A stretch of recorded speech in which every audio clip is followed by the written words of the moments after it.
Ação Bíblica, uma obra missionária com mais de 100 anos e igrejas comprometidas com a Palavra de Deus. 30 anos o povo que ali estava no Egito, Deus levanta Moisés, esse líder, juntamente com o seu irmão Arão, que voltam ao Egito com o propósito, através do poder e das manifestações poderosas de Deus, libertar o seu povo da escravidão do Egito. Então, Faraó, ele é simbolizado como o inimigo das nossas almas, Satanás, e o Egito é simbolizado como o mundo da época, com seus prazeres, com as suas tentações, e Deus, então, queria libertar o seu povo desse mundo cheio de idolatria, pela opressão do inimigo, e levá-lo por uma terra onde eles pudessem adorar, cultuar livremente a Deus, somente ao Deus único e verdadeiro. Então nós já caminhamos pelos 10 primeiros capítulos de Êxodo, olhamos para cada uma das pragas que Deus poderosamente enviou à terra do Egito, e hoje nós vamos falar sobre a 10ª praga, a 10ª e última praga, antes da libertação do povo de Israel. Então hoje nós vamos olhar para o capítulo 11 de Êxodo. Lembrando, meus queridos, da mesma forma que no passado, há mais de 4.000 anos atrás, o povo de Israel foi liberto da escravidão do Egito, nós também éramos escravos do pecado. O pecado escraviza, o pecado oprime, o pecado leva à morte, o salário do pecado é a morte. Por isso que as pessoas morrem. E por isso que Jesus Cristo veio, por isso que Jesus pagou o alto preço na cruz do Calvário. Não para que sejamos religiosos, não. Para que nos tornássemos filhos de Deus. E como filhos de Deus, pudéssemos também anunciar essa tão grande salvação àqueles que ainda não conhecem a Jesus Cristo e também tenham a experiência da libertação, como um dia eu e você fomos libertos da escravidão do pecado para vivermos uma vida para Jesus, consagrada a Jesus, não mais envolvida no pecado. E hoje eu quero ler o capítulo 11, que fala sobre a morte dos primogênitos. Então, Êxodo capítulo 11, é um capítulo curto, nós leremos esses 10 versículos e tiraremos algumas lições importantes, pensando nesse trecho de Êxodo capítulo 11.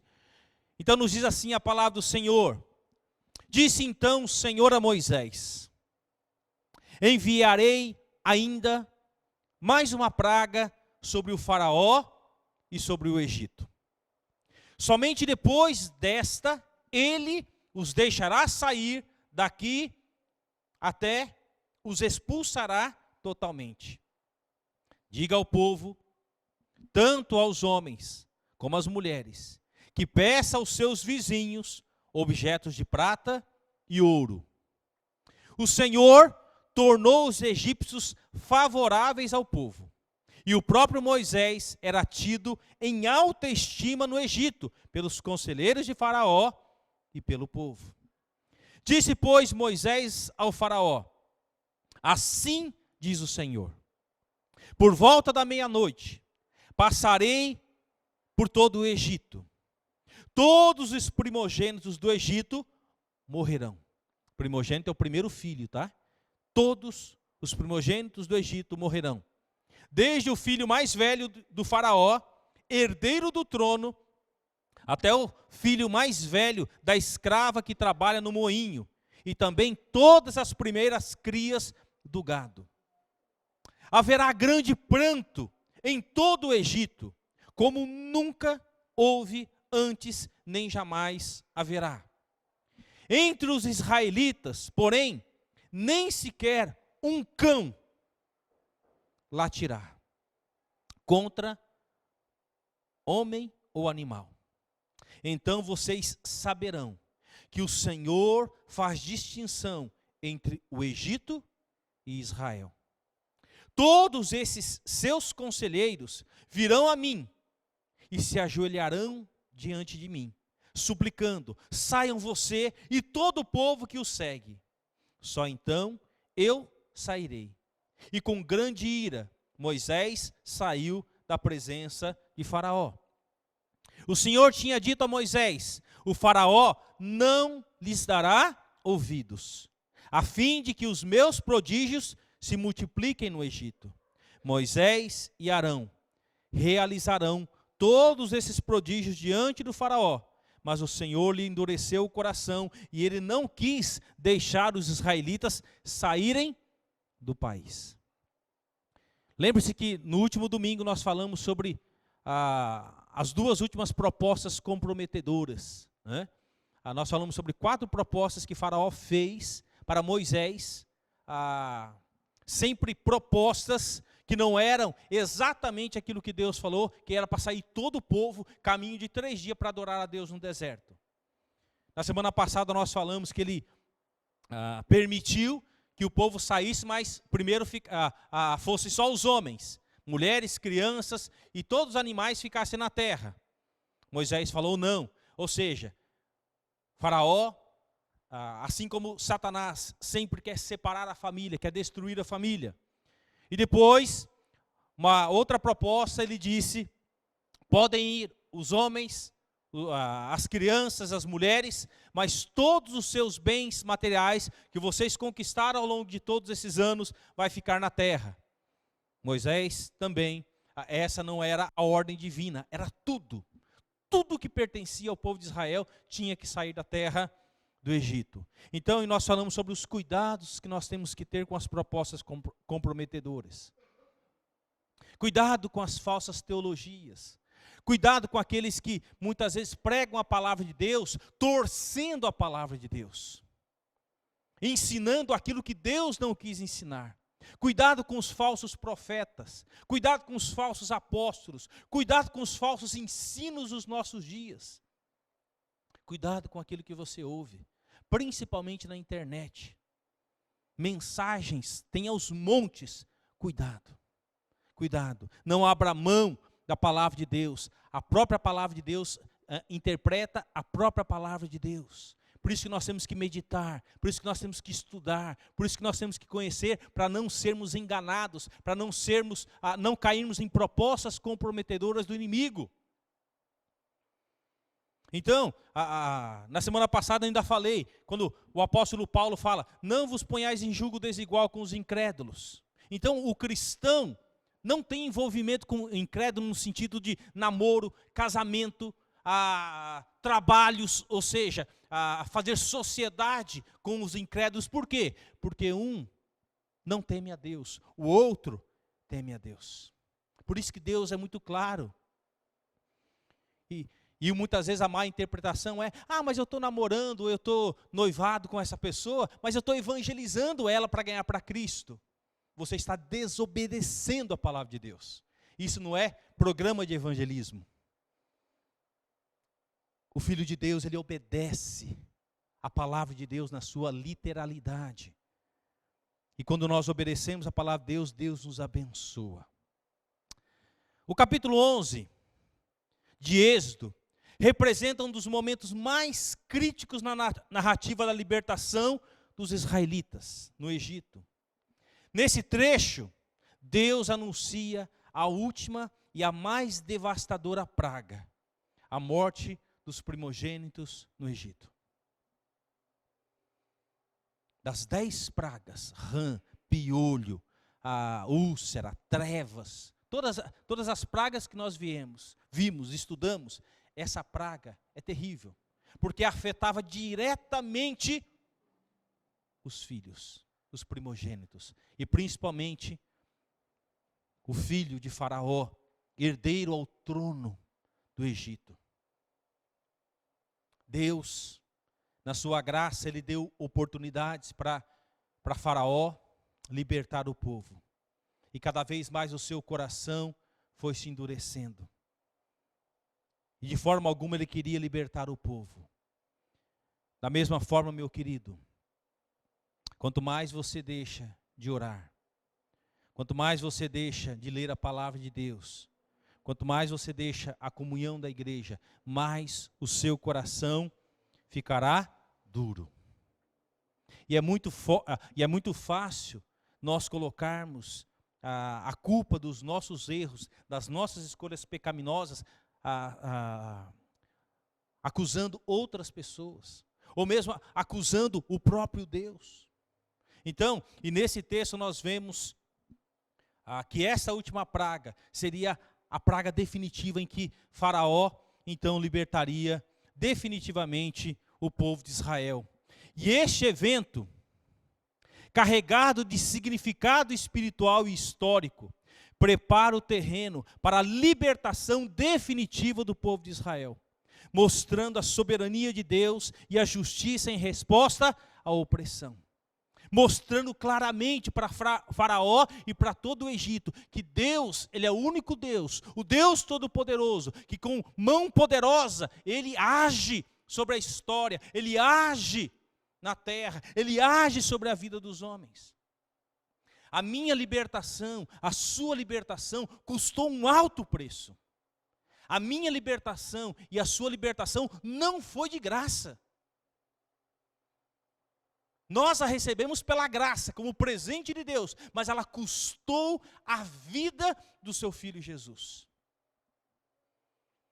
Ao ponto que antes da morte de Jesus, quando ele estava no Getsêmani, a palavra de Deus fala que ele suava gotas de sangue, tamanha agonia que ele sabia que ele iria enfrentar. Então, se você não dá valor à sua salvação, saiba que ela custou um alto preço. E semana passada nós falamos que o Senhor Jesus, Ele não quer ser somente o nosso Salvador. Muitas pessoas querem entregar sua vida a Jesus para estar liberto do inferno e desfrutar da vida eterna. Ok, é um presente, a graça de Deus. Mas, a partir do momento que eu entrego a minha vida a Jesus, eu tenho que ter em mente que eu tenho que romper com o pecado. Qualquer tipo de prática de pecado.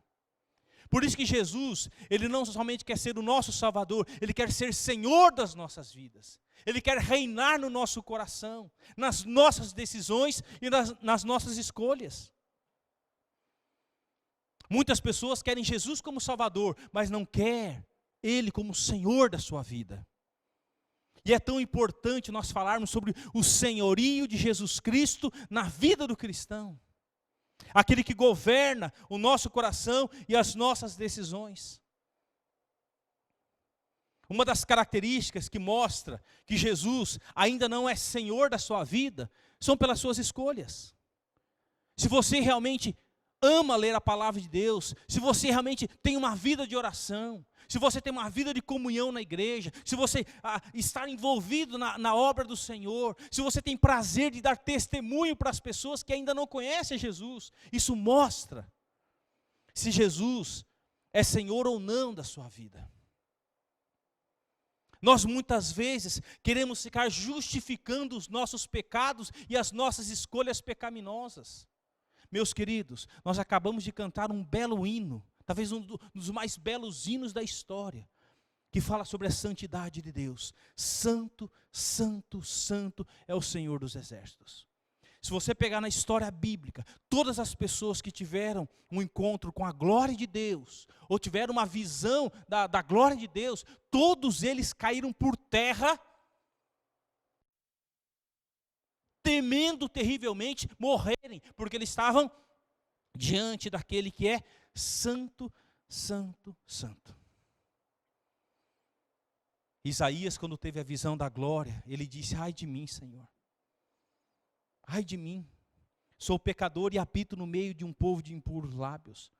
Eu sempre falo, meus queridos, nós precisamos ter reverência com as coisas de Deus. Eu sempre falo, Deus não é o seu coleguinha. Deus, Ele é Deus, Ele é Senhor, Ele é soberano sobre todas as coisas. Diante de Deus, eu me prostro. E nós vivemos num mundo em que as pessoas chamam Deus o cara lá de cima, brincam com as coisas de Deus, brincam com a palavra de Deus.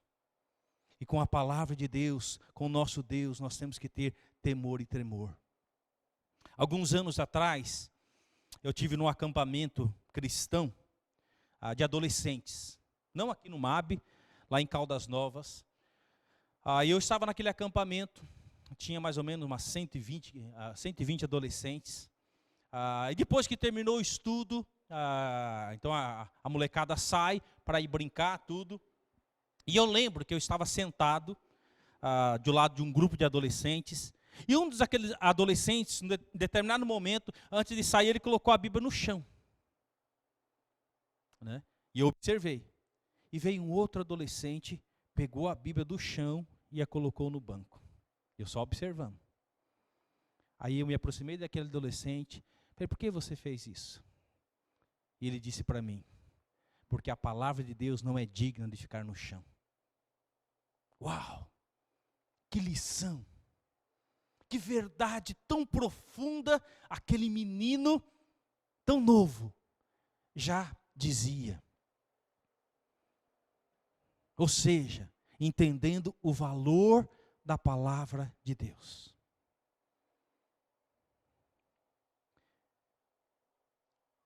E muitas vezes a gente vê tantas Bíblias rabiscadas, rasgadas. Muitas vezes num porta-mala de um carro, pegando poeira, sem ser aberta. E quantos povos da terra gostariam de ter uma Bíblia para ler, para meditar? Se a sua Bíblia estiver gasta de tanto que você lê, louvado seja Deus. Mas se ela está gasta pelo desprezo, pelo relaxo, então isso mostra qual é o valor que nós damos à palavra de Deus. E aquele menino naquela manhã me fez ver e entender o amor que aquele menino, que os pais dele tinham incutido no coração daquele menino com respeito à palavra de Deus. Eu nunca mais me esqueci daquela experiência. Daquele menino tirando a Bíblia do chão e a colocando no banco. Porque a palavra de Deus não era digna de estar no chão. Voltando para Êxodo, capítulo 11. Anunciada a praga da morte dos primogênitos, revelaria a superioridade de Deus sobre mim. Não, né? Era um Deus da reprodução, sobre Ísis, a deusa da cura, e sobre Osíris e Anubis, os deuses dos mortos, e sobre a divindade associada ao primogênito herdeiro de Faraó, quebrando por fim a obstinada resistência do monarca quanto à libertação de Israel. Olha só, cada uma das pragas que Deus enviou no Egito, era para mostrar que os deuses que eles adoravam, nada podiam fazer por eles. O Salmo 115 nos ensina que nós devemos adorar somente a Deus. E nos prostrarmos somente diante de Deus. Os ídolos têm boca e não falam. Têm nariz e não cheiram. Têm ouvidos e não ouvem. Né? E têm olhos e não veem. Têm pés e não andam. Os ídolos nada podem fazer por ninguém. Nós vivemos num país idólatra. O mundo está cheio de idolatria. Pessoas adorando imagens, adorando pessoas. E cada um desses deuses, e a morte dos primogênitos, atacava diretamente esses 4 deuses, Min, Ísis, Osíris e Anubis. Deuses relacionados à reprodução, Deus relacionado à cura, Deus relacionado aos mortos. E quando Faraó vê o seu filho morto, nada ele podia fazer pelo seu filho. E nem os seus magos e encantadores, nada eles poderiam fazer pelo seu filho. Porque o Senhor dá vida, quem dá vida e quem leva a morte é Deus. Somente Ele tem toda a autoridade nos céus e na terra. As 10 pragas revelaram várias características importantes sobre o Deus de Israel, tanto para os israelitas como para os egípcios. O Senhor, Criador dos céus e da terra, o Deus de Abraão, Isaque e Jacó, o Deus de Moisés e Arão, é o único soberano e detentor do poder supremo sobre a criação e os elementos da natureza. E quando nós fazemos uma ponte e chegamos no ministério de Jesus, todos os milagres de Jesus, por ele ser Deus, além de ser homem, 100% homem, ele era 100% Deus. Todos os milagres de Jesus foram milagres porque ele é Deus, porque ele é o Criador, ele é soberano, ele é onipotente sobre todas as coisas. Todos os milagres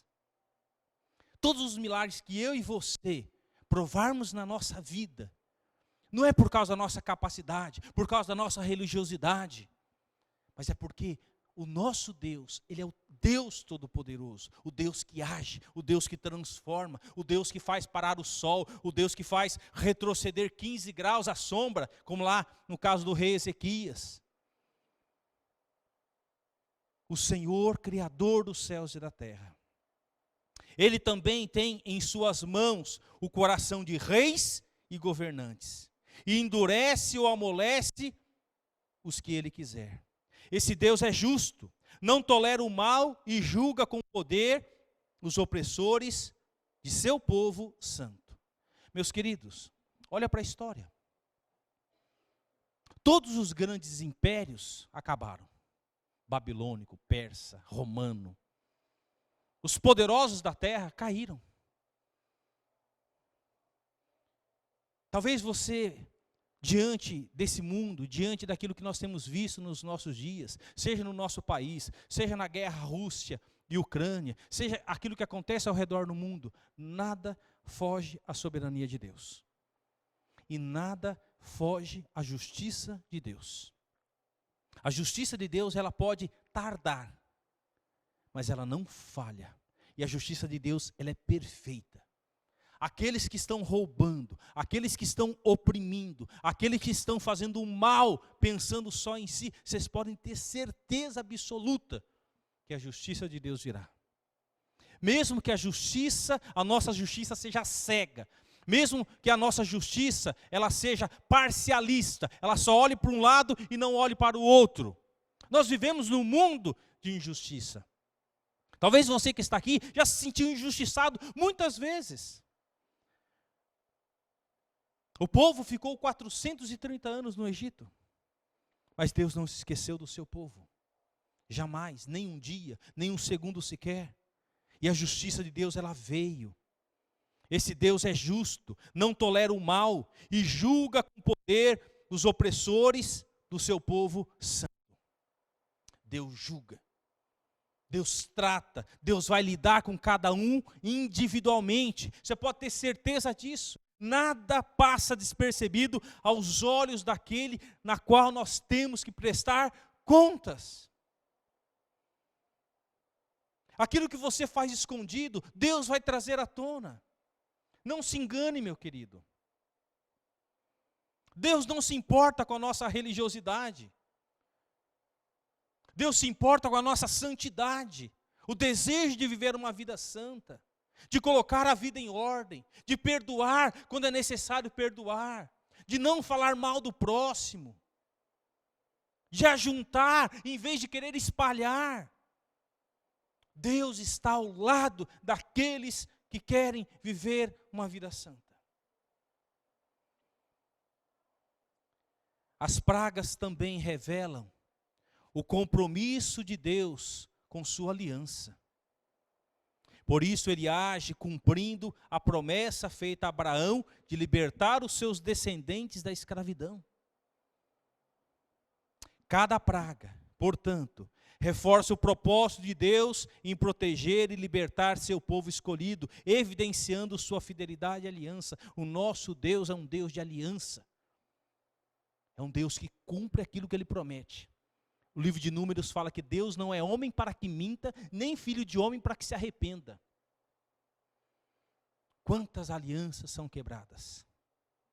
Quantas promessas são feitas? Quantas alianças, quantas promessas? Deus não quebra as suas alianças. E para se ter uma aliança, você precisa pelo menos de duas partes. Deus é um lado da aliança, o seu povo é o outro lado da aliança. Quantas vezes Israel quebrou a aliança com Deus? Porque Deus enviou o seu povo, amado, que Ele libertou do Egito, Deus enviou para ficar 70 anos no cativeiro na Babilônia. Sabe por quê? Porque o povo quebrou a aliança. Várias vezes. Casando com mulheres pagãs, fazendo coisas erradas. E o principal, porque Deus levou eles para o cativeiro, foi porque eles não descansavam no dia do sábado. O dia consagrado ao Senhor, eles trabalhavam.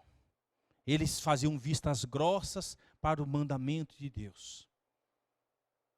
E Deus vê todas as coisas. E Deus julgou o seu povo. 70 anos de cativeiro. Queridos, não é 70 dias nem 70 meses, são 70 anos. Jerusalém foi destruída, o templo foi destruído, toda a riqueza do povo de Israel foi roubada pelos babilônicos, tudo destruído. Sabe por quê? Porque o povo quebrou a aliança, o povo desobedeceu. E meu querido, não é diferente hoje. Se você desobedece à lei, se nós não guardamos o dia de descanso, hoje nós lembramos do domingo, o dia do Senhor. O dia do Senhor, ele tem que ser reservado para o Senhor, para o viver em família, para dar testemunho, para meditar mais profundamente na palavra de Deus. Meus queridos, nós podemos usar qualquer tipo de justificativa e nada justifica aquilo que Deus nos fala sobre o dia de descanso. O exemplo de Israel, ele sofreu as consequências 70 anos, porque ele desobedeceu os mandamentos de Deus. Então, cada praga, portanto, reforça o propósito de Deus em proteger e libertar seu povo escolhido, evidenciando sua fidelidade à aliança. Meus queridos, Deus é um Deus fiel. Sabe o que é maravilhoso? O povo ele plantava durante 6 anos na terra. E eles colhiam aquilo que era necessário para todo o povo. Chegava no 7º ano, o povo sabia que ele não deveria plantar, porque era o ano de descanso da terra.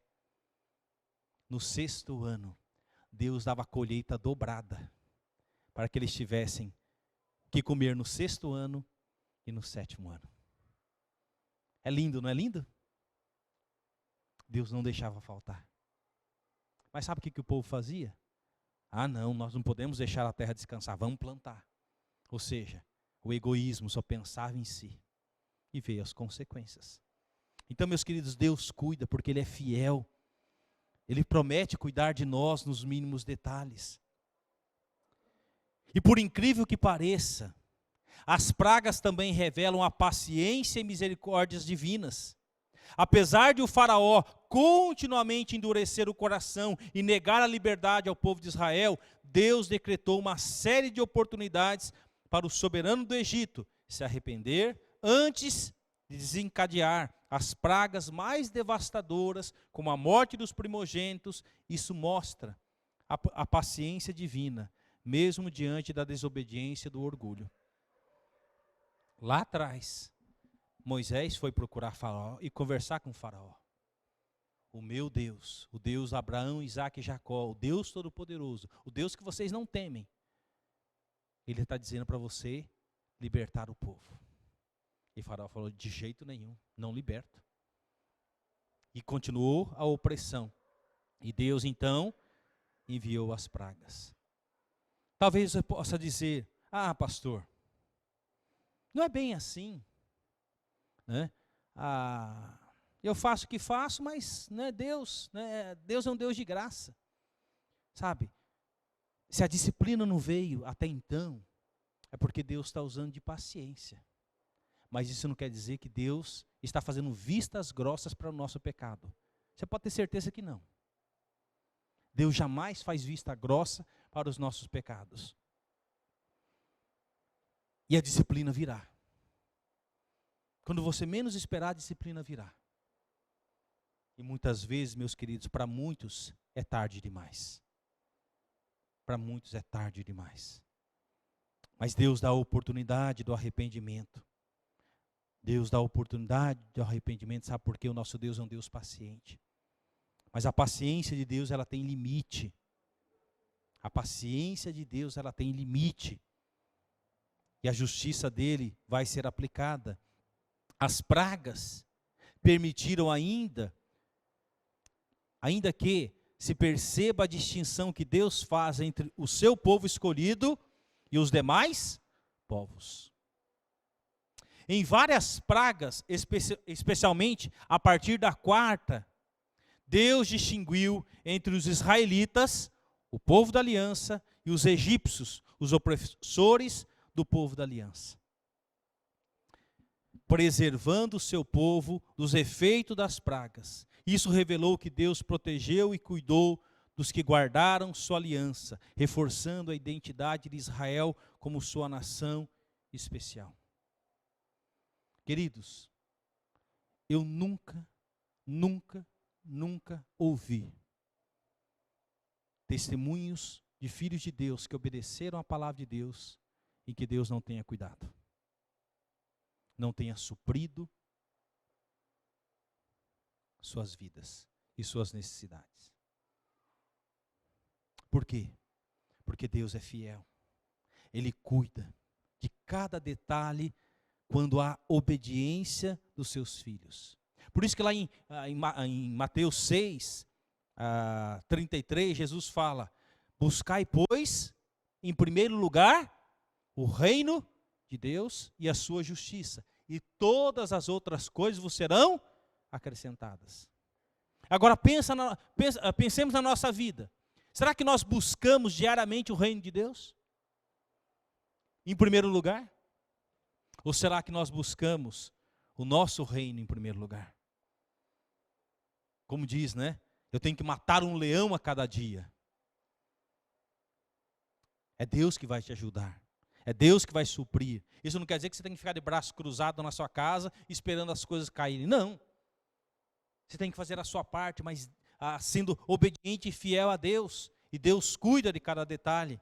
Assim, as 10 pragas mostram um Deus poderoso, justo, fiel, paciente e protetor, que age com propósito e cuidado em favor do seu povo. E humilha todos os orgulhosos. Preste atenção em como termina essa sessão de Êxodo, antes da pancada final. Olha só, o Senhor tinha dito a Moisés: o faraó não lhes dará ouvidos, a fim de que os meus prodígios se multipliquem no Egito. Moisés e Arão realizaram todos esses prodígios diante de Faraó, mas o Senhor lhe endureceu o coração e ele não quis deixar os israelitas saírem do país. Aí vem a pancada, que foi a morte dos primogênitos. Foi a pancada final.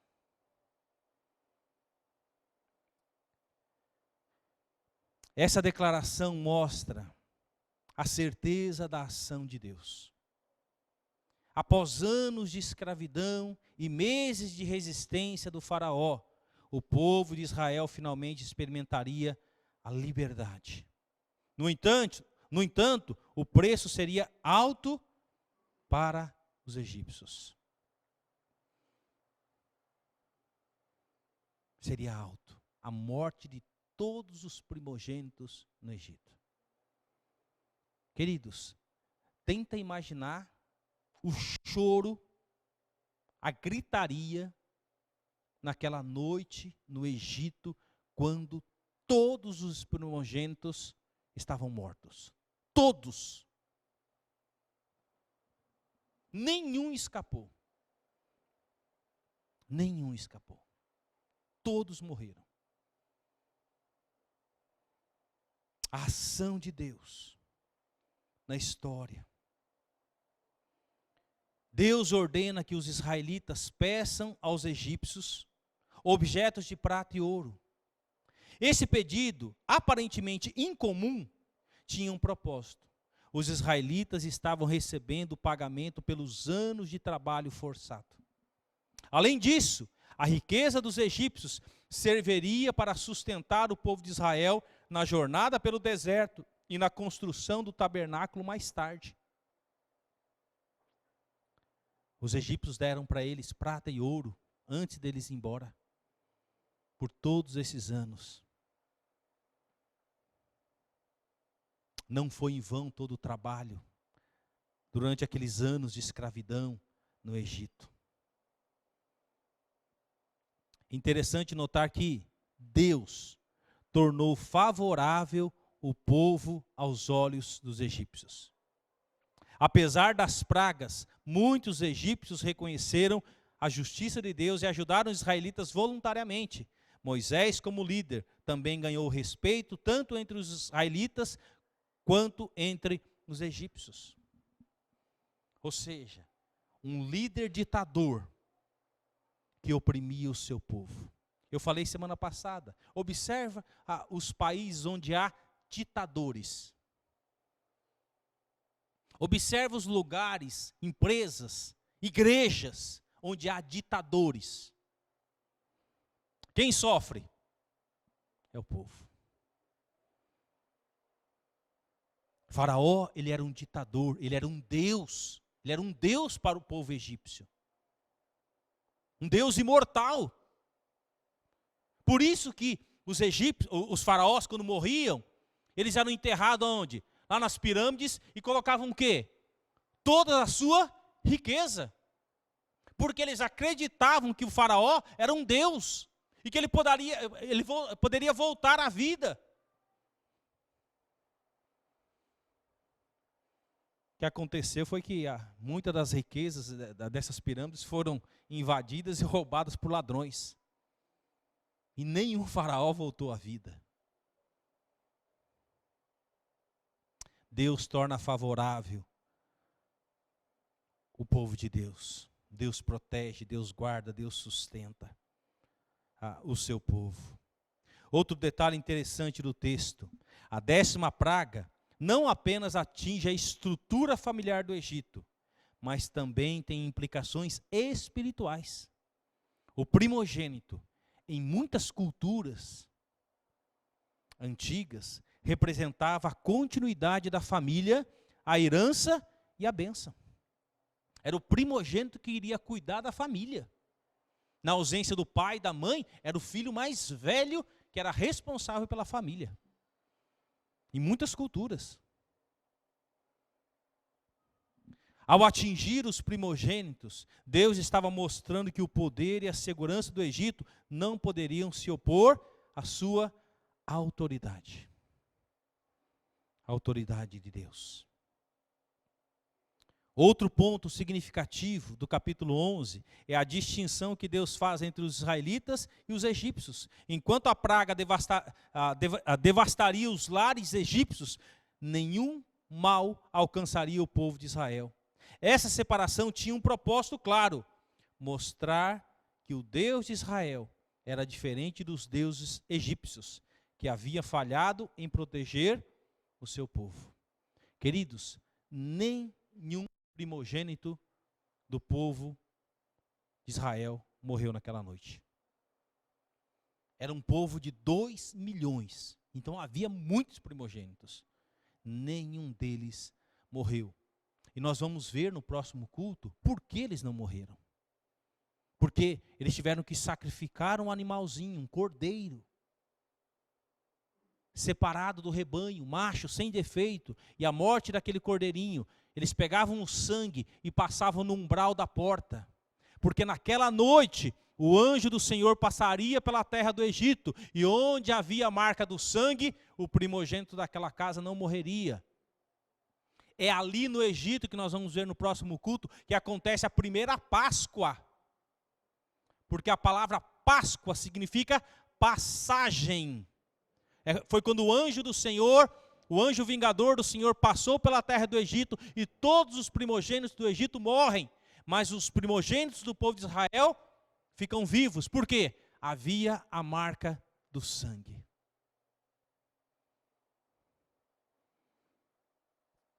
A palavra de Deus fala que o salário do pecado é a morte. Eu e você iremos morrer.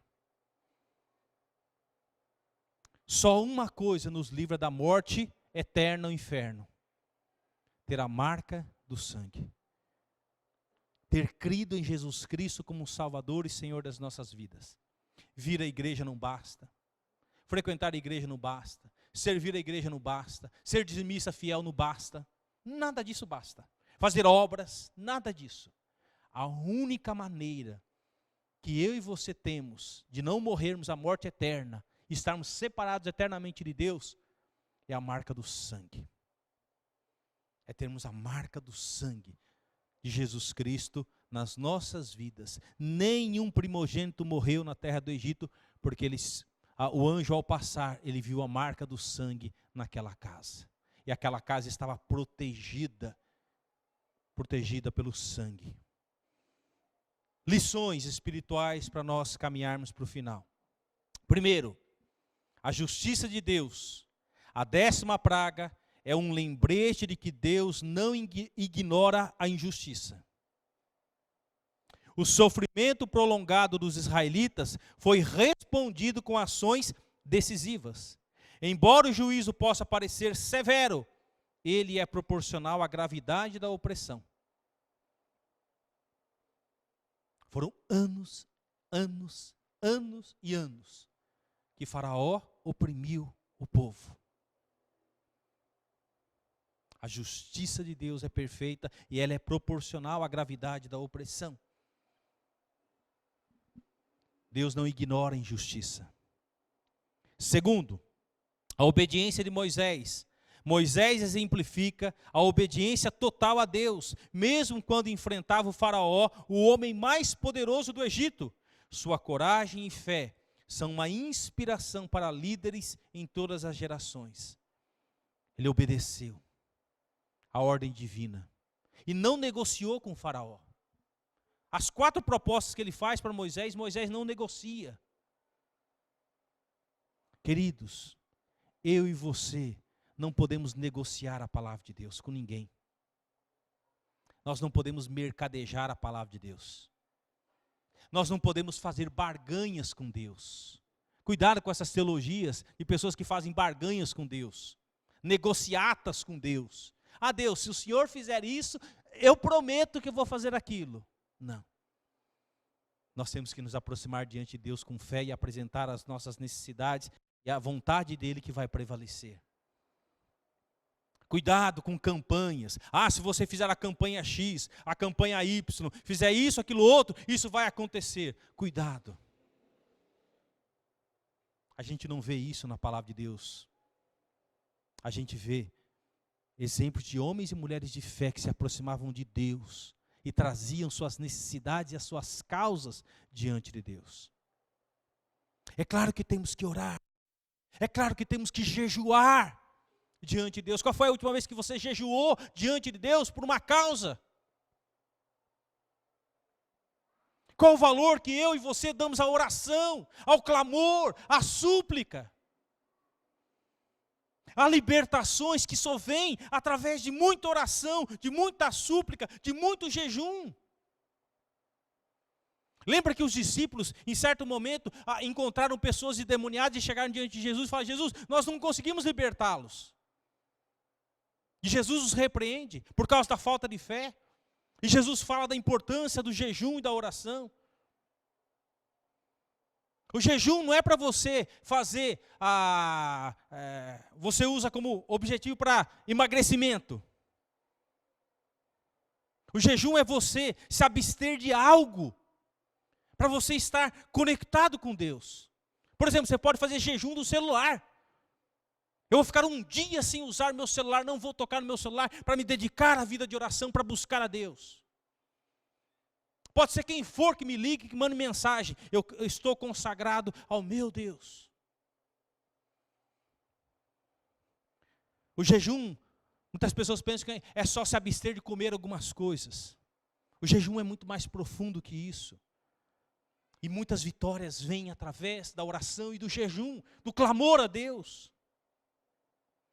Terceiro, a separação entre o justo e o ímpio. A distinção entre israelitas e egípcios reflete um tema bíblico. Deus protege e guia aqueles que seguem a sua vontade.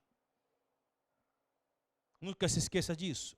Quarto lugar, preparação para a libertação. Antes da liberdade, Deus instrui o povo a se preparar, mostrando que a libertação espiritual e física requer ação e fé. E nós vamos ver semana que vem, se Deus permitir.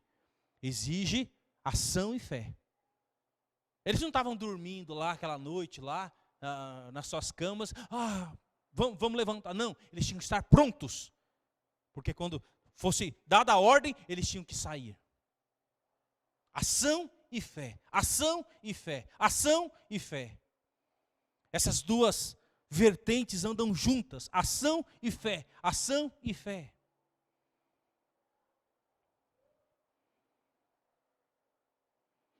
A história de Êxodo 11 continua relevante.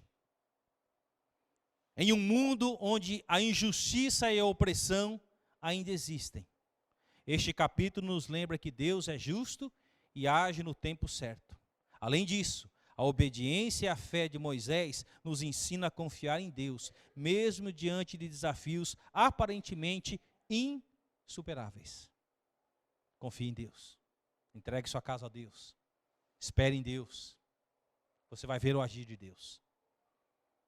Este capítulo também nos desafia a refletir sobre nossos próprios corações endurecidos.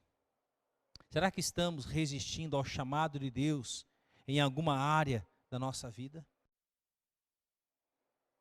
Será que Deus não está te desafiando a servir na igreja?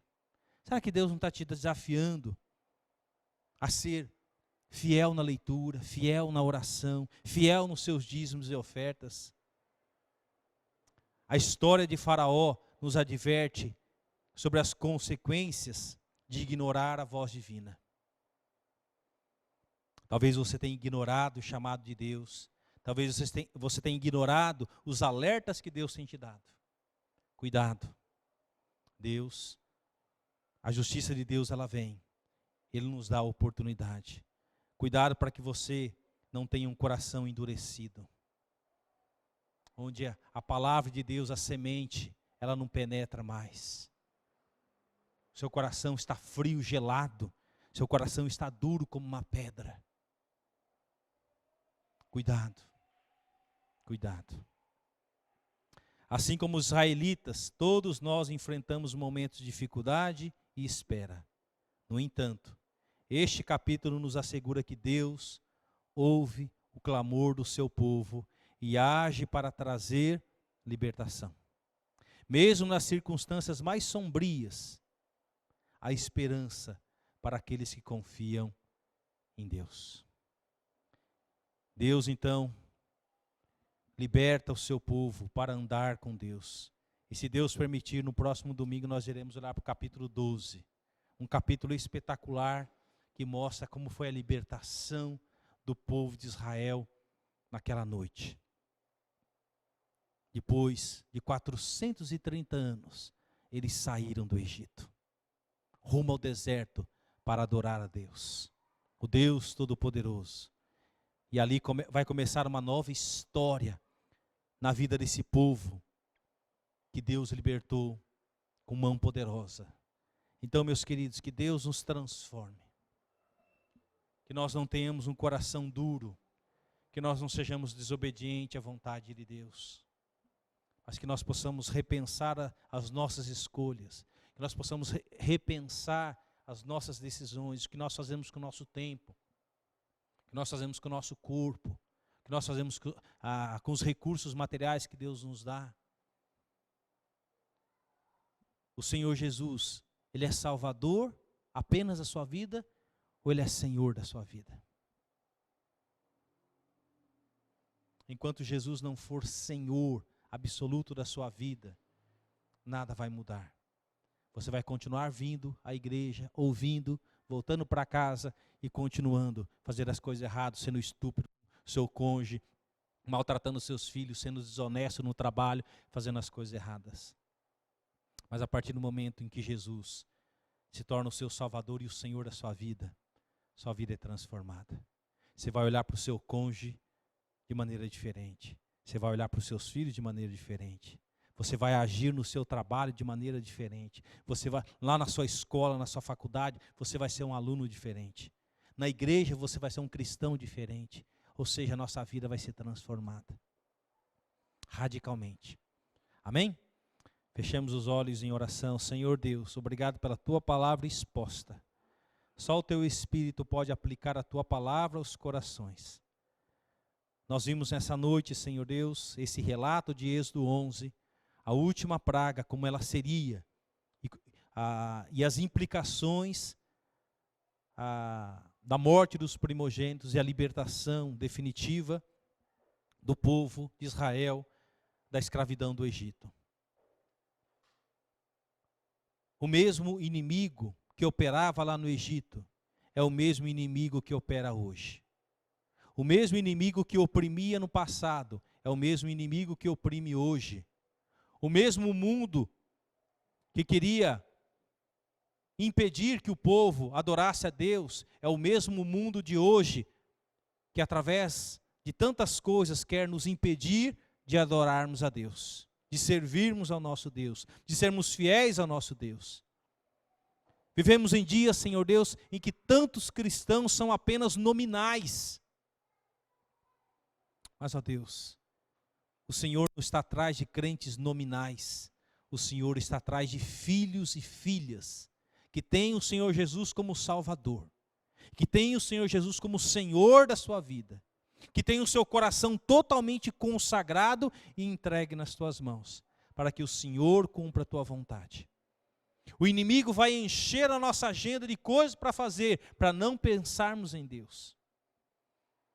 Muitas propostas comprometedoras surgirão no dia a dia, para nos afastarmos do caminho do Senhor.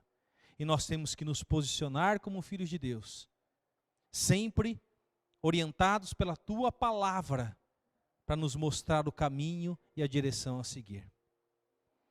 Que cada um, ó Deus, não saia daqui da mesma forma como entrou, mas saia daqui transformado, crendo no Deus Todo-Poderoso, soberano, onipotente, onisciente, tendo Jesus Cristo como Salvador e Senhor da sua vida, crendo no poder da oração, que a oração pode transformar qualquer situação, no jejum, na busca sincera de Deus e da manifestação do teu poder. O Senhor não se atrasa. Assim como o Senhor é justo, o Senhor vai disciplinar aqueles que têm sido desobedientes e têm desonrado ao Senhor. Têm buscado os seus próprios caminhos e têm se afastado do caminho do Senhor. O Senhor está vendo. E a justiça do Senhor virá.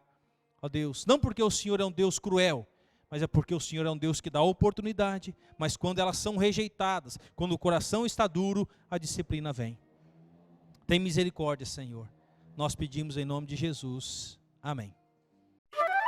Ação Bíblica, uma obra missionária com mais de 100 anos e igrejas comprometidas com a palavra de Deus.